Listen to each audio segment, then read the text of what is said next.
Posted by you/critical_lemon_4072. My husband has 2 brothers and 1 sister. His sister and her husband are not my favorite people in the world. Recently, they, along with their 8 children, have been couch surfing because they lost their home, a long story that could have been avoided if they had acted like adults. First, they stayed with my in-laws, but my in-laws used the excuse that my father-in-law has diabetes to get rid of them and their rowdy children. Next was his older brother and his wife. They had 2 spare rooms since 2 of their older children moved out a year ago, and they only have the 6-year-old and their 13-year-old twins at home. After 3 weeks, they had to move out due to a planned refurbishment. They were happy with them, as they were generally tidy and helped out around the house. The youngest brother was the next to take them in. While my sister-in-law was there, she helped out around the house and kept her children under control. The youngest brother's wife is very house-proud, and she allowed them to stay for a limited time only, as they recently had a baby and her mother will be staying with them to help out for the first 6 months. Then they emotionally manipulated my husband into saying yes. I agreed to it on the condition that she, her husband, and their children keep the place clean because, in the past, the only place they are messy is in my home. For example, if they are throwing something into the kitchen bin, they throw it in the general direction of the bin but not actually in it. It's extra gross when it's food that dries up and stinks. Similar things have happened before, like when she would leave her sanitary towels on top of the bathroom bin lid instead of inside the bin. Her oldest daughter recently started her period, so I asked the younger brother's wife how things were in terms of tidiness. She said she had no complaints, they went to bed on time and kept the place clean. However, they were only there for 2 weeks. They are always tidy at the other houses, I know this from experience too. During Christmas and summer holidays, when we stay at each other's places, I've noticed the difference in how they behave at my house compared to the other places. Before they moved in, I made the younger brother and my in-laws witnesses to them agreeing to keep my house as clean as it is and to chip in with chores. If they broke the rules, they would be out immediately. She fussed and denied past wrongdoings but sarcastically said, "As you wish, Your Highness." The first 5 days were smooth sailing. This morning, I found a sanitary towel on top of the bin, not even wrapped properly. But that's not all. Her daughter is staying in my daughter's room, and she made a mess of the shampoo and conditioner in the bathroom. She also left a tampon on the side of the sink, forgetting it from the night before. Her husband leaves early for work, and the kitchen was a mess by the time I got downstairs. I have a curious toddler, and I don't want him picking up a bloodied sanitary towel. I knocked on the guest room and told her to pack her stuff and get out. She looked angry and tried to play innocent, saying it was just some blood and to throw it in the bin if it bothered me so much. I told her no, then picked up her suitcase and started packing their things. At first, she refused to leave, saying she was going to wait for her brother because she doesn't take orders from me. But I reminded her that this house belongs to me too. I dropped her and her youngest kids off at my in-laws. A few hours ago, her husband came back from work, and when I wouldn't let him in, he made a scene.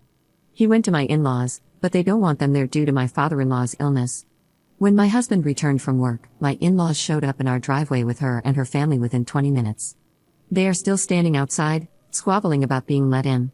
I refused to open the door and told my husband that if he backed down, he wouldn't be welcome in our home either. Now, the family thinks I'm the jerk because I've never liked her and am using any excuse to get rid of her. Commenter. Is there any reason why she might be targeting you? Maybe she's jealous of your looks or the closeness you have with your husband. Ops response. I'd say I look average. I'm slightly taller than her at 5 feet 8 inches, while she's 5 feet 6 inches. She's a bit bigger than me, but then again, she's been pregnant 8 times, and I've only had 3 pregnancies. She has medium length, bleach blonde hair, while I've kept my natural red, which is long now, all my life because chemicals irritate my skin and scalp. She looks okay, not supermodel material, but neither am I. She's bossed around all her brothers, not just my husband. My husband used to give in to everyone's whims, but since we got together, he's been doing less and less of that because he wants to spend more time with me and our family. Update 1 day later. Yesterday, my driveway looked like a scene from a Mexican standoff. They were outside discussing the matter while I refused to go out and engage. After 2 hours, yes, 2 whole hours, they finally left. They're currently at my in-laws, but they made a promise to return tomorrow to discuss the matter when everyone is home from work, so we can supposedly find a workable solution. Well, at least that's what my husband relayed to me. When my husband got inside, I told him that I would not have them in my house. I said that if he wanted them there, he could clean up after them, which he did. After cleaning, he asked me why I made him do it. I told him I was just as grossed out by other people's bodily fluids as he was, and unlike him, I wasn't biologically related to them. So, if he found it unpleasant, imagine how awful I felt in the past cleaning up after them. He promised to buy a new bin and bleach the sink 3 times. Our strategy for tomorrow is that under no circumstances will they be coming to live with us. His niece will be made to clean up the bathroom shampoo and conditioner mess. He left that part for her. In the meantime, our daughter can use our shower. We'll see how this turns out tomorrow. Second update 2 days later. Yesterday was a long day at my in-laws. We went early to get it over with. My in-laws started with a guilt trip, mentioning that they would take them in until they found a place, but due to my father-in-law's diabetes, it wouldn't be good for his health. I told them to have their daughter parent her children so they wouldn't run around like monkeys, and then they could stay with them since they have spare bedrooms. That didn't sit well with my sister-in-law.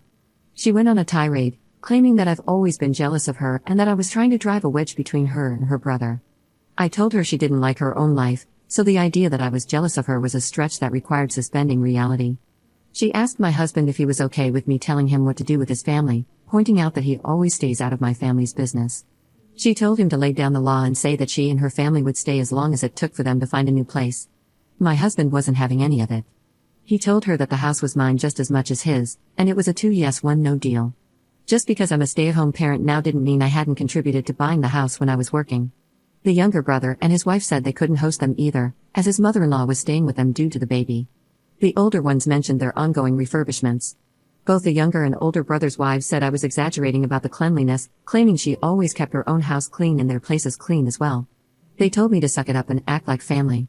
I told them I wasn't there to argue about her cleanliness, as I saw what I saw and her brother was a witness who had to clean it up. He confirmed that he did and that I wasn't making it up. My sister-in-law then slipped up and asked her brother, "Why did you clean it up?" Because, according to her, I was supposed to clean it up. Either she's the dumbest person alive for admitting that, or she knows she has the whole family wrapped around her finger. Either way, I made it clear that she wasn't staying with me. Since she gets along much better with everyone else in the family, they can figure out a solution among themselves.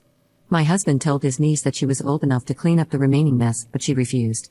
Her father stepped in and said, "She's your niece, but my daughter, don't you dare tell her what to do."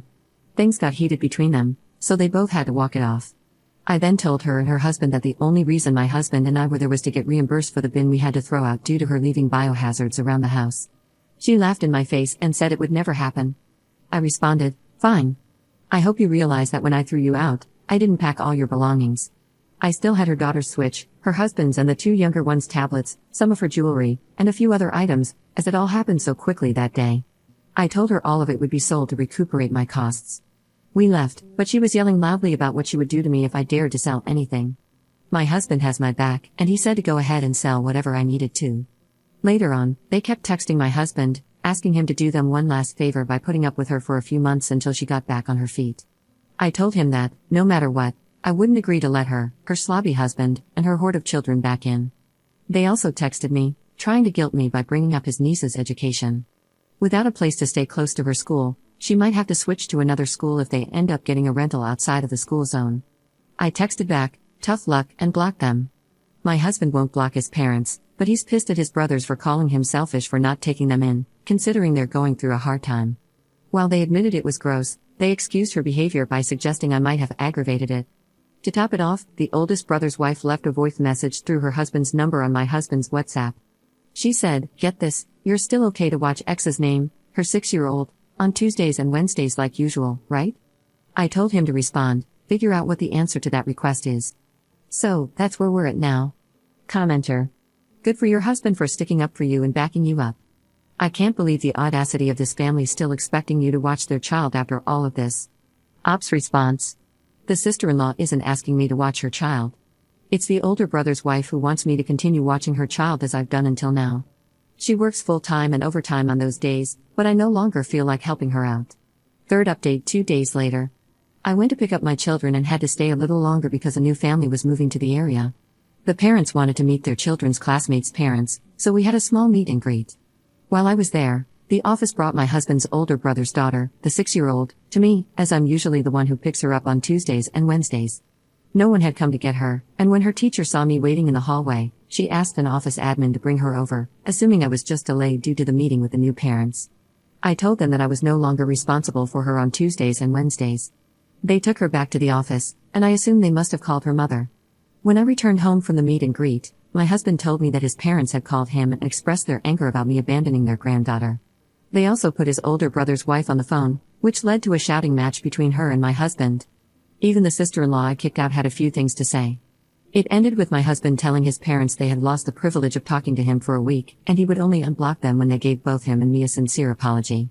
He explained to them that it was the parents' responsibility to make pickup arrangements, especially after I had made it clear I would no longer provide free services. The sister-in-law I kicked out is staying with her parents for now. Her husband, along with their 2 younger children and 2 of the older ones, are staying with my in-laws. The other 2 older children and the remaining 2 younger ones are spread between the other 2 houses. They made an indirect threat, saying it would be a very temporary arrangement, as she promised it wouldn't take long for her to make her brother see the light. I think I'm in for a long ride. Commenter. What an amazing saga of entitled trash bag humans. I agree with most of the comments I've read, stating to remain strong, not let them back in your house, get home security, and make sure the school is aware of who is allowed to pick up your children, as well as who you will no longer be responsible for. If they have a problem with the parents not picking up their kid, they can call the authorities and report a child has been abandoned at the school. I'd like to ask, why, when your sister-in-law admitted to leaving a tampon on your sink, didn't the rest of the family immediately tell her she's filthy and wrong? How the hell are they still siding with her, despite her no longer having the denial leg to stand on? How can they excuse that? You have a toddler, and they're leaving blood lying around in your home. In my opinion, this is definitely a line in the sand situation, not only with your sister-in-law and her family but with the rest of the family as well. Discuss it with your husband, of course, but this seems like a get behind us or get out of our lives scenario. Why your family unit is being scapegoated or treated like the black sheep of the family, I can't say, but it needs to stop. They are unreasonably bullying you and your husband.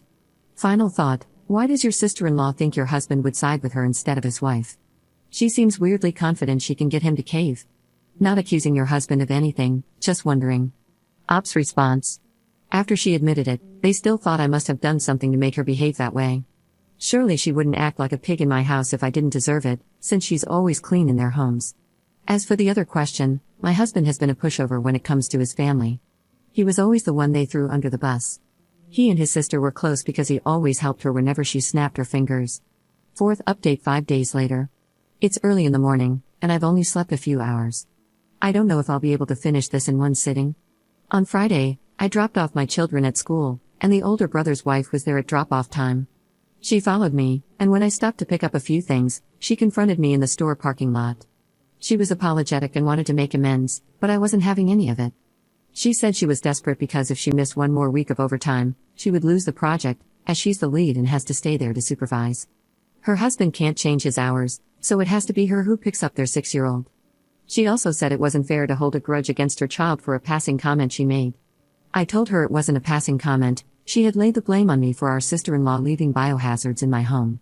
She said she just wanted everyone to get along and was hoping to de-escalate the situation. I suggested she ask our sister-in-law for help, and she said she had already refused, claiming she could barely cope with her 3 children under 7. I then told her to ask the youngest brother's wife, since her mother was staying with her, giving her extra time and energy to help out, and they clearly preferred each other over me. She replied that the youngest wife wanted to focus on making early memories with her own child rather than helping her with her 6-year-old. I told her to suck it up and find a solution with those she considered family, then went about my shopping. In the afternoon, when I went to pick up my little ones, she was there again, and after we left the pickup line, she followed me all the way home. To prevent her from parking and harassing me at my door, I blocked my driveway by parallel parking. I sent a text to my husband, asking him to let me know when he'd be home so I could move the car. Not being able to park didn't stop her, she parked on the side road and came to my house anyway. She rang the doorbell, but I didn't open the door. Then she went around to the back and knocked on my back door, saying I couldn't avoid her forever because we were family. I spoke to her through the window, as I didn't want her pushing her way inside if I opened the door, and told her to leave or I'd call the police for harassment. She finally left. In the evening, someone rang the doorbell, and when I opened it, it was my mother and father-in-law. They said they wanted to come inside to apologize, so I let them in. They started by explaining how much the events of the last few days had affected them, then they said, sorry, and asked me to get back to normal. My mother-in-law added that sometimes you have to put up with some negativity from family, as life has its ups and downs and everything can't always be roses and rainbows. My husband stopped his mother and asked, then why do Op and I have to be the only ones on the receiving end of the negativity? When are you going to hold my sister and the others accountable for their behavior? They tried to guilt-trip me into helping with the 6-year-old, reminding me that her mother and I had previously been on good terms. I told them she lost that privilege when she chose her side. They asked if I could sleep at night knowing she might lose her job. I said, yeah. My husband pointed out how much I had done for her without any financial compensation. They responded by saying I was home anyway, and one more potty-trained child didn't make much difference to me over the past 4 years. I told them it did make a difference because I had made many sacrifices over the years for their daughter. I also added that if they couldn't convince the younger brother's wife to help, then they should forget about trying to coerce me into doing it. They wanted to know when I would return the stuff I was holding hostage. My husband stepped in and said that he, not me, was holding it hostage, and it would be returned when his sister paid for the damages. My father-in-law said that my sister-in-law would be within her rights to report the theft to the police. My husband calmly replied that she could do as she pleased. At this point, my husband revealed something I wasn't aware of. He told his parents to pass on a message to his sister. He had canceled the hotel and the activities, including the horseback riding, for his niece for the summer vacation. He explained that since he wasn't allowed to tell her to clean up her mess, because her father had said, who did he think he was, to boss her around, he didn't feel any need to pay for her specific activities. He added that if her father questioned their uncle-niece relationship and his right to teach her some responsibility, then he saw no reason to contribute financially. This upset my mother-in-law, and she asked, "You haven't really done that, have you? I thought we'd all have a great vacation." He confirmed that he had. They tried to make excuses, saying my sister-in-law had a lot on her plate with losing the house and having young children, but I wasn't having any of it. I told them her situation was due to her own poor choices, and bringing a 9th child into the mix wasn't going to improve things. My mother-in-law said every woman has the right to make her own decisions about family planning, her body, her choice, and I had no right to dictate what my sister-in-law should or shouldn't do. I asked her, like you're dictating to me right now, by weaseling your way into our home under the guise of an apology?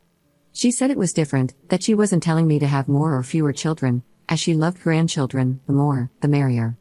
I told her she couldn't expect me to look after other people's children either.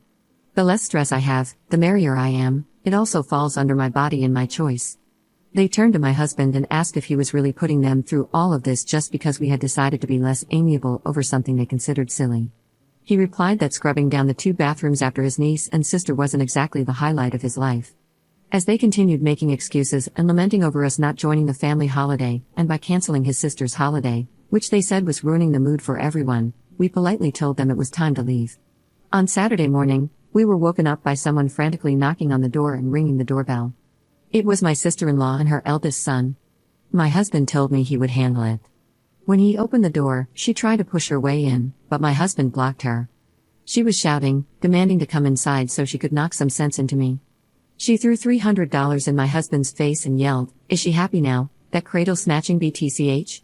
I'm a year and a few months older than her, and she's just over 2 years older than him." She called me a jealous WHRE and a few other names, accusing me of ruining their family by manipulating him. She demanded that now that she had returned the money, my husband should rebook the vacation and activities ASAP.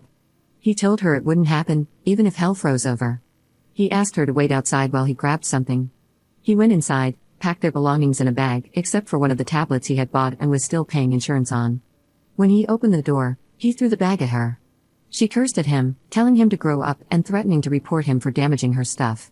He calmly told her everything was caught on camera and, if she wanted to take him to court, she should consider her children, since they could barely afford a roof over their heads, let alone a lawyer. Before closing the door in her face, he warned her not to step foot on our property again. She left without causing any more drama. My mother-in-law and father-in-law called and tried to talk some sense into us. My husband and I had already agreed to let them see our children under certain conditions. They argued that they had grandparent rights. I told them that, although I'm no lawyer, their rights are very limited in the state we live in. If they wanted to maintain a relationship with their grandchildren, they would need to start respecting me and my family. Right now, we're no contact with the other brothers, their wives, and my sister-in-law's family. We unblocked them briefly to send a message and then blocked them again. If the older brother's children want to speak with us or spend time with us, that's fine. However, the 6-year-old can only visit if her older siblings are there to supervise, and only on weekends when we have time to host. There will be no more dropping by whenever they feel like it. If they let their parents use their numbers to contact us, we'll block them too. While we had everyone unblocked to send messages, the older brother's wife called me and offered to pay $7.50 an hour for the days I looked after her 6-year-old. I told her, no thank you. I'll pass on that wonderful opportunity, and good luck finding childcare for that amount. She then texted me, offering to compensate me for the last 3 months to sweeten the deal, but I still said no. She begged me to reconsider, saying she had no one lined up for next week. I told her to figure out her own childcare. She started crying, and I have to admit, it was kind of satisfying. If that makes me a BTCH, I'll own it. She'll most likely lose her job, but as far as I'm concerned, it's not my circus, not my monkeys. The younger brother's wife asked if I could help with a baby once her mother goes back home, mentioning that I had helped the older brother's wife. I told her no, that wouldn't happen because I didn't want more regrets in life. However, when the baby grows up and wants to spend time with their uncle one-on-one, they can come by if we have time to host them. In the meantime, I suggested she ask my sister-in-law for help when her mother leaves. As for my sister-in-law and her husband, they are completely blocked. Their children are also on the no-contact list, as things are very complicated with their parents. All of this has brought my husband and me closer, and I'm grateful for the support we've received. Going forward, I believe there will be less stress. It feels like a huge weight has been lifted off my shoulders. Thanks again for all the support. Hopefully, nothing new will happen, as they now know we mean business. Up in the comments. Regarding the summer vacation thing, we typically spend 2 weeks with my husband's family. It's been a family tradition for them since childhood, no time with friends or other family, always the last 2 weeks of July together. I knew we'd be spending the summer with them before all this drama unfolded, but I had no idea my husband had paid for my sister-in-law's trip this year. He apologized for it and told me everything had been canceled. He had covered most of the costs for her and her family in previous years too, due to their financial struggles. The others pay their own way. I never minded, as we have a joint account and separate accounts we use without consulting each other. Since I stopped working, he's also been adding money monthly to my personal account, as he does to his own. He expressed regret for being so generous with them and apologized again for not telling me earlier. He showed me proof that he canceled the vacation on the same day I kicked her out, but with all the chaos, he had forgotten to mention it. Needless to say, we're creating our own holiday traditions moving forward.